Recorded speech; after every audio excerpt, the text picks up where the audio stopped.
Halo anak-anak yang terkasih, kita bertemu kembali pada kesempatan ini di pembelajaran pendidikan agama Katolik dan Budi Pekerti kelas 7 di tahun pelajaran 2023-2024 ini. Pada hari ini kita akan belajar tentang Yesus Sang Pengampun. Saya ajak adik-adik sekalian, anak-anak sekalian, marilah kita pusatkan pikiran, fokus untuk memulai pembelajaran kita pada hari ini. Pelajaran kita pada hari ini adalah Yesus Sang Pengampun. Mari kita sama-sama belajar.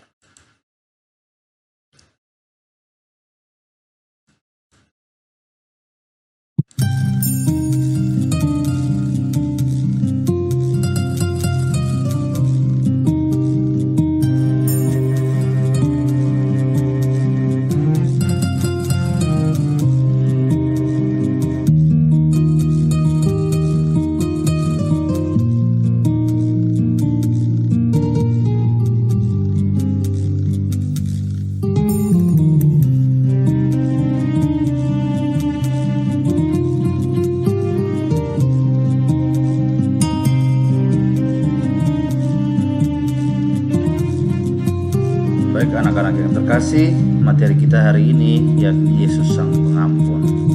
Dengan tujuan pembelajaran yang akan kita capai yakni anak-anak, adik-adik, serta didik mampu untuk memahami sifat dan sikap Yesus yang Maha Pengampun, sehingga dapat meneladan dan menerapkan tindakan mengampuni sesama dalam kehidupan sehari-hari dengan bertanggung jawab. Baik anak-anak sekalian, itulah tujuan pembelajaran kita pada hari ini. Sebelum kita mulai pelajaran, marilah kita berdoa. Dalam nama Bapa dan Putra dan Roh Kudus. Amin. Marilah kita berdoa. Bapa, kami bersyukur atas rahmat kasih yang Kau berikan kepada kami melalui Yesus Kristus Putra-Mu. Ajarlah kami untuk melakukan ajaran kasih-Mu seturut teladan Yesus dalam hal mengampuni sesama kami. Semoga kami senantiasa dapat mewujudkan dalam hidup sehari-hari kami dengan pengantaran Kristus dan dalam persekutuan Roh Kudus kini dan sepanjang segala masa. Dalam nama Bapa dan Putra dan Roh Kudus. Amin. Oke, anak-anak yang terkasih, mari kita lanjutkan kepada sebuah cerita. Anak-anak, adik-adik, coba perhatikan ini. Kalau pernah nonton kartun Naruto, maka ini adalah tokoh Naruto dan Sasuke. Diceritakan dalam kisah kartun anime Naruto, ada dua tokoh terkenal yakni Naruto dan Sasuke. Dikisahkan mereka saling bertentangan sejak mereka masih anak-anak. Mereka memiliki karakter yang sangat berbeda, namun mereka memiliki sebuah persamaan nasib. Keduanya itu adalah anak yatim piatu. Kemudian keduanya menjadi satu tim, yaitu tim tujuh bersama sang guru Hatake Katashi. Dalam mencari jalan ninjanya, mereka bersama dalam memiliki idealisme masing-masing. Sesudah Perang Dunia Ninja keempat, keduanya bertarung mati-matian mempertahankan idealisme mereka. Sampai pada satu titik mereka menyadari bahwa mereka memiliki nasib kesamaan, memiliki perasaan. Kesadaran inilah yang membuat mereka berdamai, saling mengampuni, dan bersatu melindungi desa tercinta mereka, yakni desa Konoha. Baik anak-anak yang terkasih, setelah melihat gambar dan kisah singkat dari Naruto dan Sasuke tersebut, apakah kalian juga berani untuk meminta maaf dan mengampuni jika kalian berbuat salah atau orang lain yang berbuat salah kepada kalian? Kerjakanlah dalam LKPD kalian masing-masing.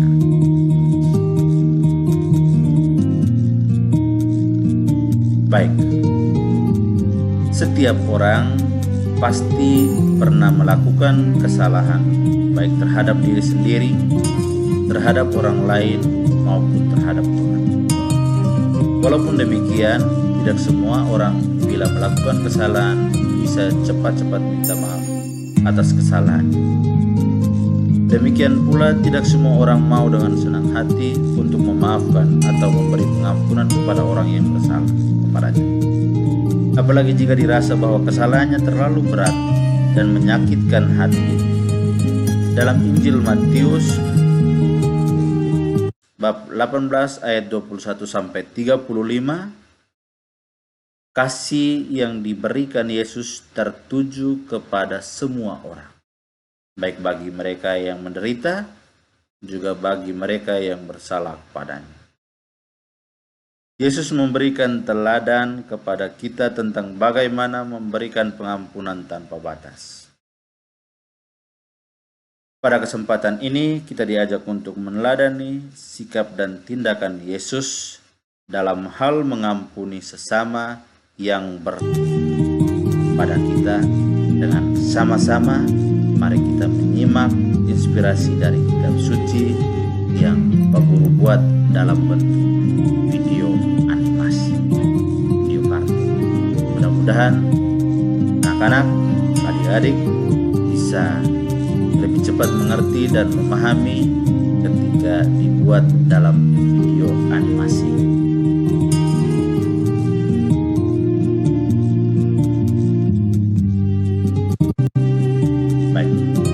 Marilah kita menimba inspirasi kitab suci Matius bab 18 ayat 21 sampai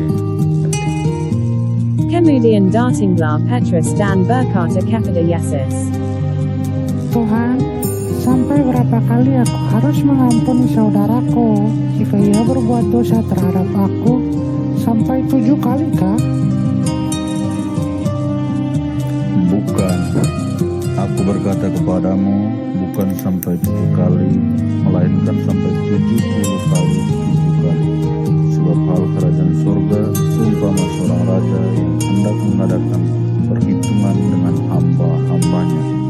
Di dalam istana duduklah seorang raja sambil menikahkan kerajaannya. Selamat pagi Raja, minta maaf jika kedatanganku kali ini mengganggu kesibukan paduka Raja. Selamat pagi juga hambaku.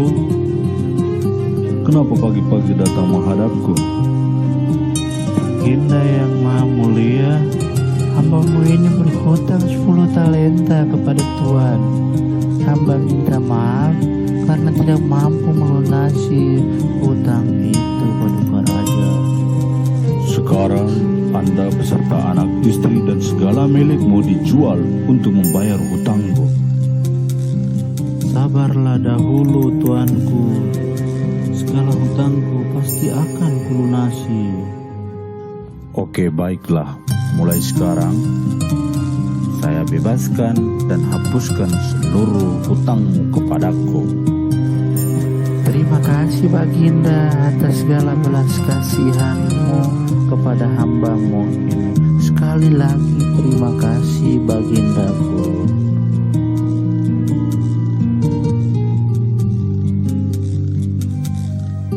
Tapi ketika hamba itu keluar, dia bertemu dengan hamba yang lain. Mau kemana kamu? Ayo, bayar hutang. Ayo, cepat, bayar.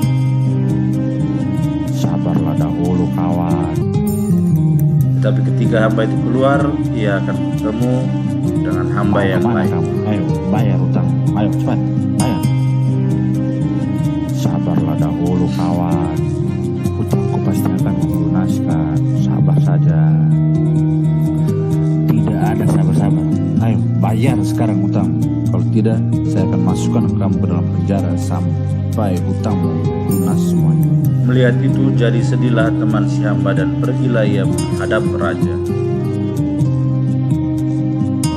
Mohon ampun Tuanku Raja, aku baru saja diancam oleh hamba yang tadi baru saja menghadap Tuanku Raja. Katanya aku harus melunasi semua hutangku, kalau tidak aku akan dipenjarakan. Kasihanlah aku dan anak istriku Paduka. Aku mohon perlindungan padamu Tuanku. Mendengar hal itu, raja pun memanggil hamba yang pertama untuk menghadap. Hai hamba yang jahat, seluruh hutangmu telah kuhapuskan karena engkau memohon-mohon kepadaku. Bukankah engkau pun harus mengasihani kawanmu seperti aku telah mengasihani engkau? Sekarang engkau akan masuk ke dalam penjara dan sampai hutangmu lunas baru aku keluarkan engkau. Mengerti? Maka Bapa-Ku yang di sorga akan berbuat demikian juga terhadap kamu, apabila kamu masing-masing tidak mengampuni saudaramu dengan segenap hati. Baik anak-anak, itulah inspirasi dari kitab suci, dari Injil Matius. Setelah kita melihat inspirasi dari kitab suci, marilah kita menjawab pertanyaan-pertanyaan di bawah ini. Anak-anak, silakan mengerjakan di lembar kerja masing-masing. Nomor 1, bagaimana pendapat Petrus tentang memberi pengampunan seperti yang terungkap dalam Matius bab 18 ayat 21 sampai 35 tersebut? Lalu yang kedua, apa makna mengampuni sampai 70 kali seperti yang dikatakan oleh Yesus? Lalu yang ketiga, tuliskan 3 sikap yang kita perlukan agar dapat melakukan pengampunan seperti yang diajarkan oleh Yesus. Kerjakan ini di dalam LKPD masing-masing ya anak-anak.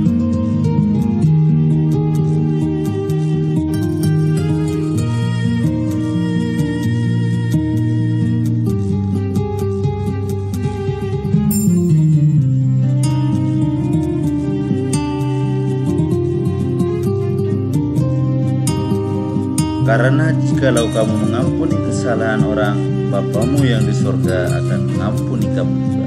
Tapi jikalau kamu tidak mengampuni orang, Bapamu juga tidak akan mengampuni kesalahan. Ayat tersebut tidak mengatakan bahwa jika Anda tidak mengampuni saudara laki-laki atau perempuan, maka Tuhan tidak akan mampu dalam hal mengampuni dalam Alkitab Anda sebanyak mungkin.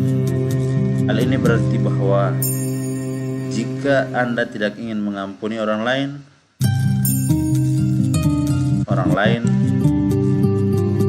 maka Anda juga mungkin tidak akan diselamatkan. Baik. Sekarang marilah kita menutup kegiatan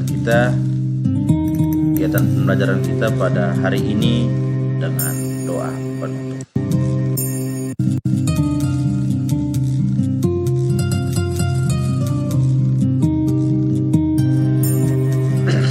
Marilah kita berdoa.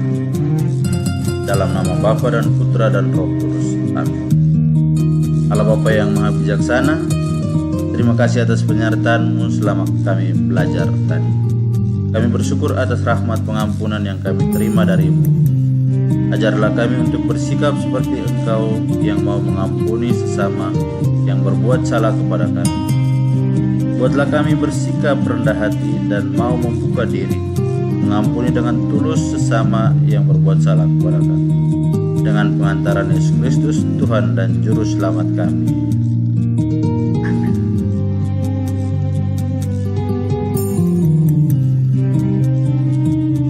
Baik anak-anak yang terkasih, demikianlah pelajaran kita pada hari ini.